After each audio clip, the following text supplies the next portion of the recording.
রহমতুল্লাহ আলাইহিকে, যিনি ছিলেন এই আধুনিক কিশোরগঞ্জের অন্যতম স্থপতি, যার হাত ধরে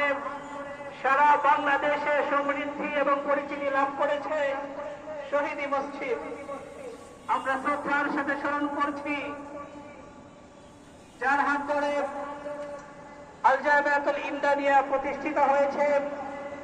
এবং কিশোরগঞ্জ সহ বৃহত্তর ময়মনসিংহে ইলমে ওহীর বিকাশ, বিতরণ এবং লালনের ক্ষেত্রে অসামান্য অবদান রেখে চলেছে। আমরা শ্রদ্ধার সাথে স্মরণ করছি আল্লামা ফারানী রহমতুল্লাহ আলাইহির অন্যতম খলিফা, জামিয়া ইমদাদিয়ার আজীবন প্রিন্সিপাল হযরত মাওলানা আহমদ আলী খান রহমত, চক্ষু শীতলকারী ব্যক্তিত্ব, যিনি এক সময় এই সিরাতের মাহফিলকে অলঙ্কার করতেন, যার সুন্দর উপস্থিতি সিরাত মাহফিলের স্ত্রী এবং সৌন্দর্যকে বহুগুণে বাড়িয়ে তুলত। এই সিরাত মাহফিলের প্রতিটি ক্ষণে, প্রতিটি মুহূর্তে আমরা যার শূন্যস্থান অনুভব করে থাকি, যাকে হৃদয় থেকে সবসময় অনুভব করে থাকি, সেই মুজাহিদে মিল্লাতের সর্বকনিষ্ঠ সন্তান আল্লামা আজহার আলী আনোয়ার শাহ রহমতুল্লাহ আলাইহিকে, যার হাত ধরে আল জামিয়াতুল ইমদাদিয়া দিন উন্নতি এবং তরক্কি লাভ করেছে। আমরা শ্রদ্ধার সাথে স্মরণ করছি আজহার আলী আনোয়ার শাহ রহমতুল্লাহ আলাইহির দীর্ঘদিনের সহকর্মী,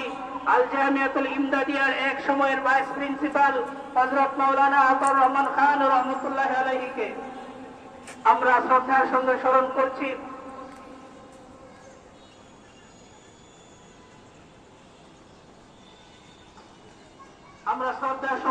করছি। আমাদের সেরেতাজ উস্তাদ বৃন্দ হযরত মাওলানা শামসুল ইসলাম সাহেব রহমতুল্লাহ আলাইহিকে, হযরত মাওলানা সালাহউদ্দিন লাহুরি হুজুরকে, হযরত মাওলানা লুৎফুর রহমান সাহেব হুজুরকে সহ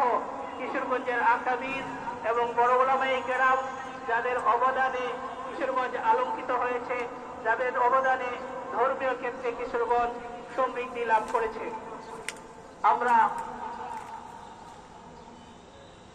আপনাদের অবগতির জন্য জানাচ্ছি, মাহফিলের প্রধান আকর্ষণ